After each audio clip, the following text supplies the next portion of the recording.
नमस्कार दोस्तों, स्वागत है आपका न्यू उत्कर्ष आईएएस चैनल पर। आज का हमारा टॉपिक होगा कर्नाटक। कर्नाटक स्टेट के बारे में हम लोग पढ़ने वाले हैं और कर्नाटक से जुड़े महत्वपूर्ण फैक्ट को हम लोग यहाँ पर देखेंगे। आप ये देख सकते हैं, पूरा मैप मैंने यहाँ बना रखा है और जितने भी महत्वपूर्ण चीज़ें हैं, जो प्लेसेस हैं, उसको मैंने इस मैप में डिनोट किया है। चाहें तो आप इसका स्क्रीनशॉट ले लें और स्क्रीनशॉट लेके एक बार अपने हाथ से कॉपी पे इसको बना लें। ठीक है, इस तरह का आपको मैप नहीं देखने को मिलेगा कहीं भी। ठीक है ना, तो इसको अच्छे से नोट कर लें। मैप अपने हाथ से बना लेंगे तो आपको चीज़ें तैयार हो जाएंगी, कहाँ पर कौन सी चीज़ है। जब अपने हाथ से आप बनाते हैं कोई चीज़ या लिखते हैं तो वो आपको अच्छे से तैयार हो जाती है, सिर्फ देख लेने से नहीं तैयार होता है। तो एक बार इसका स्क्रीनशॉट ले लीजिएगा, फिर उसको अपने कॉपी पर अपने पेंसिल से या पेन से बना लीजिएगा और प्लेसेस जो है उसको डिनोट कर लीजिएगा। फिलहाल जो मैं बता रहा हूँ उसको सुन भी लीजिए और सुनने के बाद फिर इसको नोट करेंगे तो एक बार दो बार आपका रिवीजन हो जाएगा। तो देखेंगे पूरा मैप ये है। इस मैप में जब आप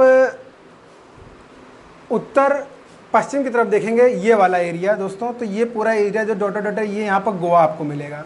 तो यहाँ पर आप लोग गोवा से बाउंड्री शेयर कर रहा है कर्नाटक, ये यहाँ पर। इसके उत्तर में जब जाएंगे तो आपको यहाँ पर इसकी बाउंड्री शेयर कर रही है महाराष्ट्र स्टेट से, यानी महाराष्ट्र से इसको शेयर कर रहा है ये बाउंड्री इसकी। ठीक है दोस्तों, फिर जब इधर जाएंगे तो इधर तेलंगाना आपको शेयर करेगा। तेलंगाना मतलब कि हम कह सकते हैं कि उत्तर पूरब में तेलंगाना से सटा हुआ है। फिर जब हल्का यहाँ पर नीचे हल्का से इसके जब पूरब में जाएंगे दोस्तों, तो पूरब में आपको आंध्र प्रदेश देखने को मिलेगा। यहाँ पर आंध्र प्रदेश लिख देता हूँ मैं, आंध्र प्रदेश। आंध्र प्रदेश हो गया, तेलंगाना हो गया, गोवा हो गया। तो 1 2 3 4 स्टेट हो गए। दक्षिण में जाएंगे दोस्तों इस तरफ, यानी पूरब दक्षिण में जाए तो यहाँ पर आपको तमिलनाडु देखने को मिलेगा। तमिलनाडु से बाउंड्री शेयर कर रहा है। ठीक, फिर उसके बाद इसके नीचे दक्षिण की तरफ देखेंगे तो दक्षिण में आपको केरल देखने को मिलेगा। केरल, तो आप गिन लीजिए कितने स्टेट लगे हुए हैं। गोवा 1, तेलंगाना 2, आंध्र प्रदेश 3, तमिलनाडु 4 1 2 3 4 5, तमिलनाडु 5 और केरल 6। तो इस तरह से आप देखेंगे कि पहचान प्रश्न बन गया कि आपका कर्नाटक कितने स्टेटों से बाउंड्री शेयर करता है। तो आपका आंसर होगा 6 स्टेट। ठीक है, और बाकी इधर का जो एरिया है यानी कि दक्षिण पश्चिम का, वो है अरब सागर है। ठीक है, अरब सागर जान ही रहे हैं आप लोग, अरब सागर है, सी है। ठीक, तो ये चीज़ें आपको यहाँ पर इस तरह से देखने को मिल जाएंगी। अब यहाँ पर हम लोग नदियाँ देख लेते हैं। पहले नंबर पे नदियाँ आप लोग देखेंगे तो मुख्य रूप से 2 नदियाँ यहाँ पर हैं। एक है आपकी कृष्णा नदी है, ठीक है, और दूसरी है कावेरी नदी है। ठीक है दोस्तों, ये कृष्णा नदी आप देख रहे हैं, ये कृष्णा नदी है। देखिए इस तरह से कृष्णा नदी आ रही है। ये चीज़ मैं आपको फिर से यहाँ पर डिनोट कर देता हूँ हल्का हल्का। ये जो है आपका जो है ये है कृष्णा नदी है। ठीक है, कृष्णा नदी की सहायक नदी ऊपर से जो आ रही दूनी, और एक है भीमा नदी। ये दोनों इसकी सहायक नदी ऊपर से आ रही, नीचे से जुड़ रही सहायक नदी के रूप में।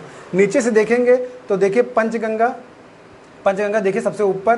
पंचगंगा के नीचे आई है दूधगंगा के नीचे है घाट प्रभा के नीचे है मालप्रभा, और इस तरह से ये यहाँ पर। और उसके बाद एक होती है तुंगभद्रा चूँकि कर्नाटक से नहीं लगती है, ये आगे जाके आंध्र प्रदेश में इससे लगेगी। तो यहाँ पे हम लोग इसको नहीं यहाँ पर, लेकिन हालांकि सहायक नदी ये भी है इसकी।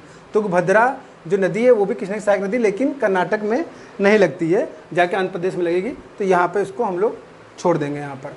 ठीक है, बल्कि याद रखेंगे कि ऊपर से नीचे की तरफ क्रम जब देखेंगे तो कौन कौन सी नदियाँ याद करनी है।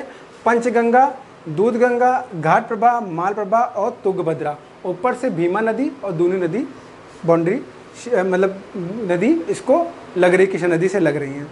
अब दूसरी महत्वपूर्ण नदी है कावेरी जो है, ये नदी आप देखिए यहाँ पर। जो कावेरी नदी है ये आपकी नीचे दक्षिण की तरफ पड़ेगी, मतलब कर्नाटक के दक्षिण में कावेरी नदी है। ठीक है, कावेरी की विशेषता है कि प्रायद्वीपीय भारत की, हम लोग कह सकते हैं प्रायद्वीपीय भारत की एक ऐसी नदी है जो कि वर्ष भर जल से भरी रहती है। कैसे जल से भरी रहती है?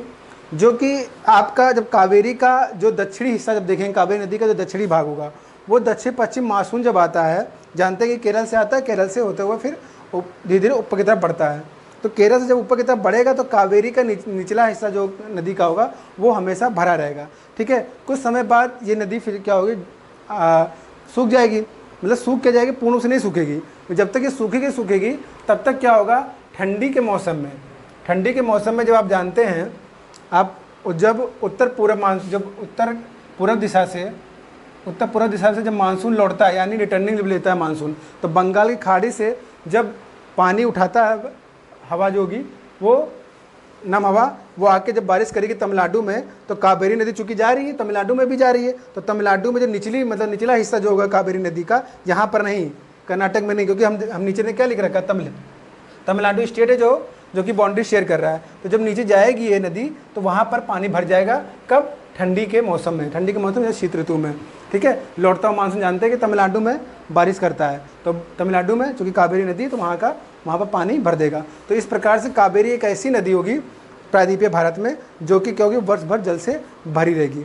और जितनी भी प्रायद्वीपीय नदियाँ आप देखेंगे नीचे प्रायद्वीपीय भारत में, वो सभी के सभी पूरे वर्ष भर जल नहीं उसमें भरा रहता है। ठीक है, तो ये एक इम्पॉर्टेंट क्वेश्चन है, वो वर्ष के किसी न किसी समय में सूख जाया करती हैं। तो ये चीज़ याद रखेंगे आप लोग। अब हम लोग देखेंगे यहाँ पर, ये तो नदियाँ हो गई महत्वपूर्ण, 2 नदियाँ मैंने बता दी और उसकी सहायक नदियाँ मैंने बता दी। अब यहाँ पर हम लोग देखेंगे कुछ महत्वपूर्ण फैक्ट के रूप में देखेंगे कि जो कर्नाटक आप लोग जब पढ़ते हैं तो कर्नाटक का हिस्ट्री भी, कर्नाटक पे ही विजयनगर साम्राज्य स्थापित हुआ था, कर्नाटक में ही, इसको याद रखेंगे। दूसरी चीज़, बहमनी साम्राज्य ने भी इस पर शासन किया है यहाँ पर। और यहाँ पर देखेंगे 1956 जब देश आज़ाद होता है तो 1956 में मैसूर स्टेट होता है ये, तो मैसूर स्टेट के नाम से ये जाना जाता था 1956 में। और फिर बाद में इसका नामकरण कर देते हैं पुनः 1973 में, तब इसका नाम रख दिया जाता है कर्नाटक, परिवर्तित नाम है, याद रखिएगा 1973 में बना था ये। ठीक है, जिला जो है वो 30 जिले हैं इसके अंदर। मुख्य भाषा कन्नड़ है, इसकी भाषा याद रखेंगे। विधानसभा सीटें 225 हैं, लोकसभा सीटें 28 हैं और राज्यसभा सीटें 12 हैं। तो ये चीज़ें महत्वपूर्ण है कर्नाटक के बारे में, इतना आप लोग जानें। उसके बाद अब हम धीरे धीरे फैक्ट की तरफ बढ़ेंगे। पहले हम हिस्सा उठाएंगे आपका पूर्व तरफ के महत्वपूर्ण फैक्ट लेंगे जो पूर्व की दिशा के हैं। ठीक है, तो यहाँ पर हम लोग देखेंगे पहला नंबर पे हट्टी नाम आप लोगों ने सुना होगा। हट्टी बहुत महत्वपूर्ण जगह है। हट्टी जो है सोने की खान के लिए प्रसिद्ध है दोस्तों। तो हट्टी किसके लिए प्रसिद्ध है? सोने की खान के लिए, जो कि रायचूर ज़िले में है। अब रायचूर जिला जहाँ मैंने डॉट बनाया है यहीं पर आपका रायचूर ज़िला भी पड़ता है। मैंने ज़िला के हिसाब से इसको डोनेट कर दिया है, ठीक है ना। तो रायचूर ज़िला आप देख रहे हैं ऊपर की तरफ है, ठीक है, उत्तरी कर्नाटक के पास पड़ेगा, ठीक है। और यहीं पर हट्टी नामक एक स्थान है जहाँ पर सोने की खान पाई जाती है। फिर हम थोड़ा नीचे आएंगे, दूसरे नंबर का है हम्पी। हम्पी एक ऐतिहासिक स्थल है, ठीक है। तो हम्पी जो है और जो जिस जिले में पड़ेगा उसका नाम है बेल्लारी ज़िला।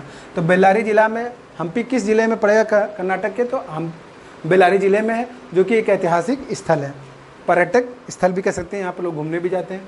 तो ये आपका कहाँ पर है? बेल्लारी ज़िला। डोनेट किया डॉट बिंदु से, तो यहाँ पर बेल्लारी ज़िला है, इसको याद रखेंगे आप लोग। फिर अन्य फैक्ट में जब जाएंगे तो यहाँ पर नीचे आएंगे तो यहाँ देखेंगे बाबा बुदन की पहाड़ियाँ। बाबा बुदन की पहाड़ियाँ जो है चिकमंगलूर ज़िले में है, और जहाँ डॉट किया है यहीं पर आपको चिकमंगलूर ज़िला मिलेगा, देखने को मिलेगा। जब पॉलिटिकल मैप देखेंगे आप इसका, तो चिकमंगलूर जो ज़िला है यहीं पर बाबा बुदन की पहाड़ियाँ हैं, और यहाँ पर कहवा इलायची की खेती की जाती है, बागायती कृषि की जाती है। तो ये याद रखेंगे आप लोग। नेक्स्ट देखें हम कावेरी के ऊपर। कावेरी के ऊपर देखिए, यहाँ पर देखेंगे तो एक श्रीरंगपट्टनम है। श्रीरंगपट्टनम एक नगर है जो आप लोग याद रखेंगे, ये टीपू सुल्तान की राजधानी हुआ करती है। जब इतिहास पढ़ेंगे आप लोग तो इतिहास में आप टीपू सुल्तान का नाम सुनेंगे, उनकी राजधानी थी श्रीरंगपट्टनम, और श्रीरंगपट्टनम की संधि भी आप लोग पढ़ते हैं, ठीक है। ये मांड्यू जिला में है, और मांड्यू जिला हमने डोनेट किया है डॉट से, तो यहाँ पर मांड्यू जिला है। उसके बाद देखेंगे सोने की खान। सोने की खान के लिए यहाँ पर हम लोग जब देखेंगे, यहाँ पे एक तो हट्टी है जो सोने की खान के लिए फेमस, और एक और कोलार जिला। तो कोलार जिला सोने की खान जो है यहीं पर कोलार जिला है नीचे की तरफ, यानी कि आपको दक्षिण कर्नाटक में आपको कोलार जिला देखने को मिलेगा, और यहीं पर सोने की खान है। तो कोलार जिला कहाँ पर? दक्षिण में। लोकेशन से आप याद करें, चीज़ें याद हो जाएगी। फिर देखेंगे अन्य बिंदु जो है यहाँ डॉट से, यहाँ पर देखेंगे बन्नरघट्टा है। तो तो बनरघट्टा जीविका उद्यान है जो कि प्रथम तितली उद्यान है, इसको याद रखेंगे बनरघट्टा में। बनरघट्टा आता है कहाँ पर है, बनरघट्टा आपका है तमिलनाडु में। नेक्स्ट देखेंगे कावेरी नदी पे ही यहाँ पर देखिए शिव समुद्रम जल विद्युत परियोजना चल रही है, ठीक है, इसको याद रखेंगे। और ये कहाँ पर है दोस्तों, तो मैंने अभी आपको यहाँ पर बताया मांडू जिला, तो मांडू जिला और मैसूर जिला दोनों की सीमा पे, इसका मतलब मैसूर जिला भी यहीं पर है, ठीक है ना। तो मांडू और मैसूर जिला की सीमा पर शिव समुद्रम जल विद्युत परियोजना है जो कि कावेरी नदी पे है यहाँ पर। फिर देखेंगे यहीं पर इसी कावेरी नदी पे ही है एक प्रपात जिसको नाम है होगे निकल जलप्रपात है यहाँ पर, जो कि महादेश्वर पहाड़ी पर है और कावेरी नदी पर है दूसरा। और जो जिला लगेगा यहाँ पर वो जिला नाम है चामराजनगर।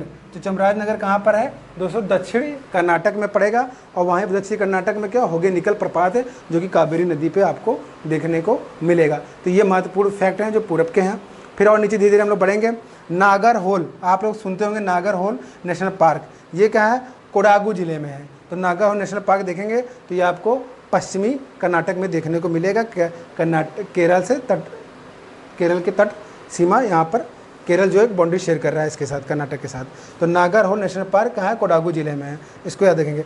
फिर देखेंगे इनसेट आप देख रहे हो उपग्रह प्रक्षेपण केंद्र जो यहाँ पर बना है, जो कि कंट्रोलिंग प्रणाली यहाँ पर है इनसेट की, जो कि हासन जिले में। तो हासन जिला आपका कहाँ है, कर्नाटक में, ठीक है। यहीं पर बंगलुरु जिला है। बंगलुरु जिला आप लोग जानते हैं, इस पूरे के पूरे स्टेट को, बंगलुरु को सिलिकन सिटी के नाम से जाना जाता है और कर्नाटक को सिलिकन स्टेट के नाम से जाना जाता है। तो ये भी याद रखेंगे आप लोग, ठीक है। बेंगलुरु कीजिए क्योंकि IT हब है पूरा वहाँ पर, ठीक है, IT सेक्टर पूरा हब बना हुआ है, इसीलिए से सिलिकन सिटी के नाम से जाना जाता है और पूरे स्टेट को सिलिकन स्टेट के नाम से जाना जाता है। फिर देखेंगे पश्चिमी तट पे ही जहाँ पर सह्याद्री, देखिए ये जो मैंने डॉट डॉट बना रखा है सह्याद्री की पहाड़ियाँ जो कि केरल में भी गई हुई हैं, गोवा से यहाँ पर लगा हुआ है, ऊपर की तरफ महाराष्ट्र में भी है और कर्नाटक में तो होगा ही। तो ये सह्याद्री पूरी पहाड़ियाँ यहाँ पर हैं। और यहीं पे है आपका कुद्रेमुख। तो कुद्रेमुख वो फेमस है, लोहे के निक्षेप के लिए जाना जाता है। कुद्रेमुख की पहाड़ियाँ लोहे के निक्षेप के लिए जानी जाती है, जो कि दक्षिणी कर्नाटक जिला है, दक्षिणी कन्नड़। तो याद रखिएगा दक्षिणी कन्नड़ जिला है, उत्तरी कन्नड़ और दक्षिणी कन्नड़ 2 जिले हैं यहाँ पर आपको कर्नाटक में देखने को मिलेगा। तो दक्षिणी कन्नड़ जो है वो कुद्रेमुख पहाड़ियों के लिए जाना जाता है और यहाँ पर लोहे के निक्षेप पाए जाते हैं दोस्तों। तो कुद्रेमुख याद रखिएगा, तो कुद्रेमुख आते हैं आपके दिमाग में आना चाहिए लोहे के निक्षेप, या हट्टी आपके दिमाग में आए और या कोलार आए तो आपके दिमाग में सोने की खान आना चाहिए, ठीक है। तो इस तरह से अब यहाँ पे एक जिला आएगा चिकमंगलूर एक ऐसा जिला बहुत ही फेमस है जिला। कैसे आपको याद, किस लिए फेमस है, यहाँ पर शंकराचार्य जी का सिद्ध पीठ बनाया गया श्रृंगेरी में। तो श्रृंगेरी कहाँ है, कर्नाटक में, वो भी कहाँ पर, किस जिले में, चिकमंगलूर में है। तो याद रखिएगा इसको यहाँ पर। फिर देखेंगे दूसरा पॉइंट है आपका कैगा परमाणु ऊर्जा संयंत्र। तो आप लोग आता परीक्षा में, कैगा परमाणु ऊर्जा संयंत्र कहाँ पर स्थापित किया, कर्नाटक में। तो कर्नाटक के जिले में है, उत्तरी कन्नड़ जिले में। तो उत्तरी कन्नड़ में अब देखिए यहाँ पर 2 जिले मैंने जिक्र किया, दक्षिणी कन्नड़, उत्तरी कन्नड़। उत्तरी कन्नड़ में कैगा परमाणु ऊर्जा संयंत्र है और दक्षिणी कन्नड़ में कुद्रेमुख की पहाड़ियाँ जहाँ पर लोहे के निक्षेप पाए जाते हैं। तो दोनों चीज़ें याद रखिएगा यहाँ पर। फिर देखेंगे यहीं पर एक और मैंने बना रखा है यहाँ पर जोग जलप्रपात, जिसे शरावती, जो कि शरावती नदी पर है। ये भी उत्तरी कन्नड़ पे ही पड़ता है। सबसे ऊंचे जलप्रपात की संख्या दी जाती है इसको। लेकिन यहाँ पर थोड़ा सा कन्फ्यूजन यहाँ पर ये है कि सेकंड नंबर, कहीं कहीं आपको सेकंड नंबर का जलप्रपात इसको कहा जाता है। जो फर्स्ट नंबर का जलप्रपात है वो मेघालय में कहा जाता है। हालांकि क्योंकि यहाँ पर कोई माना कभी नहीं तय किया गया, क्योंकि क्या होता है कि जो जलप्रपात होता है कभी पहाड़ी के ऊपर से क्या होता है डायरेक्ट गिरता है, तो उसको मान लेते हैं ये लोग कि ये सबसे ऊंचा जलप्रपात है। और कहीं क्या होता है कई स्टेप में गिरता है, तो स्टेप को काउंट जो कर लेते हैं तो उसको मान लेते हैं। तो यहाँ पर कोई मानक नहीं है, तो थोड़ा सा कन्फ्यूजन होता है। ऑप्शन के हिसाब से हम लोग देख लेंगे। वैसे जो अगर ऑप्शन मोस्टली क्या होते हैं, जो परीक्षा में प्रश्न आते हैं वो आपको जोग जलप्रपात को ही ऊपर रखते हैं। अगर मेघालय वाला अगर आ गया आपके पास तो उसको थोड़ा सा आप लोग ध्यान रखेंगे यहाँ पर। फिर देखेंगे यहाँ पर अन्य जो बिंदु है वो है अवसादी चट्टान के लिए फेमस, जो कि धारवाड़ की चट्टानें यहाँ पर देखी जाती हैं। तो धारवाड़ की चट्टान जो है, धारवाड़ जिला है यहाँ पर, धारवाड़ जिले में अवसादी चट्टानें पाई जाती हैं। तो इसको याद रखेंगे यहाँ पर। तो इस तरह अब एक और देख लेते हैं महत्वपूर्ण, बेलगांव जिला। तो बेलगांव जिला जो आप लोग को बहुत फेमस हो गया, इतिहास में पढ़ते हैं। यहाँ पर 1924 में कांग्रेस का अधिवेशन हुआ था, जिसकी अध्यक्षता महात्मा गांधी जी ने की थी। एकमात्र अधिवेशन यहाँ किया था बेलगांव में। तो बेलगांव जिला कहाँ है, कर्नाटक में। तो कर्नाटक याद रखिएगा, जो कि यहाँ पर आपका पड़ेगा, जो कि कर्नाटक में उत्तरी आपका उत्तरी क्षेत्र है कर्नाटक का, वहाँ पर आपको ये देखने को मिलेगा। अब यहाँ पे एक चीज़ और देख लीजिएगा, जहाँ जोग जलप्रपात है उसी के पीछे एक जलाशय बना है जिसका नाम रखा गया लिंगा निमक्की जलाशय। तो याद रखिएगा, कभी कभी हो सकता परीक्षा में पूछ ले, लिंगा निमक्की जलाशय याद रखिएगा। और यहाँ पर देखिए कावेरी पर शिव समुद्र जल विद्युत परियोजना आपको देखने को मिलेगी, जो कि मांड एवं मैसूर नदी, तो 2 जलाशय मैंने यहाँ पर देखा। एक जलाशय और याद रखिएगा जो कि आपकी तुंगभद्रा जलाशय के नाम से, जो कि तुंगभद्रा नदी पर पड़ता है, जो कि किसकी सहायक नदी है, कृष्णा नदी की है, जो कि आगे जाके मिलती है अन्य स्टेट में। ठीक है, क्योंकि यहाँ पर कर्नाटक में नहीं मिलता है तो इसको कर्नाटक में मैंने नहीं बताया आपको, लेकिन है ये भी आपकी सहायक नदी है किसकी, कृष्णा की। तो कि ज़्यादातर जो परीक्षा में प्रश्न आते हैं वो कृष्णा नदी को लेके ही आते हैं, क्योंकि कृष्णा की मोस्टली जो सहायक नदियाँ हैं वो कृष्णा की ही हैं, जो कि फेमस है। इसे मैंने आपको यहाँ पर मैप में डिनोट भी कर दिया, और अब मैप बना लेंगे तो आपको अच्छे से तैयार रहेगा कौन नीचे से जुड़ रही है, कौन ऊपर जुड़ रही है। तो इस तरह पूछ सकते हैं कि दाहिने से कौन जुड़ रही है, बाएं से कौन जुड़ रही है। तो जब आप डायरेक्शन देखेंगे तो ऊपर की तरफ जो नदी होगी वो बाएं से जुड़ रही होगी, जो नीचे की तरफ होगी दाएं से जुड़ रही होगी। तो दाएं से कौन कौन सी नदियाँ हैं, पंचगंगा है, दूधगंगा, घाट प्रभा, माल प्रभा है। और बाएं से जब बोलेंगे तो दूनी नदी है, भीमा नदी है। भीमा सबसे ज़्यादा पूछी जाने वाली नदी है, जो कि ऊपर से जुड़ती है, या कह सकते हैं कि बाएँ तरफ से जुड़ने वाली नदी है।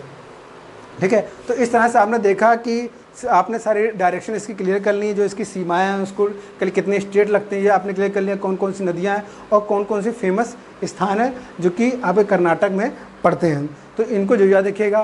कुछ चीज़ें मैंने यहाँ पर नोट डाउन की है, तो इसको भी आप लोग नोट डाउन कर लीजिए, कितनी सीटें लोकसभा की, क्योंकि आप लोग देखते होंगे परीक्षा में पॉलिटी में खासकर जो आते हैं परीक्षा में, वो आपकी लोकसभा सीटों से आ जाते हैं कि इस स्टेट में मिलाने के लिए किस स्टेट में कितनी लोकसभा सीटें हैं। तो ये चीज़ें महत्वपूर्ण है, तो इनको जरूर नोट डाउन करिएगा। पूरा मैप आप लोग स्क्रीनशॉट ले सकते हैं, चाहे तो इसको नोट कर लीजिए मैप कॉपी पे और उसको अच्छे से रिवीजन कर डालिए। तो उम्मीद करता हूँ कि पूरा का पूरा वीडियो बहुत अच्छे से समझ में आया होगा आप लोग को।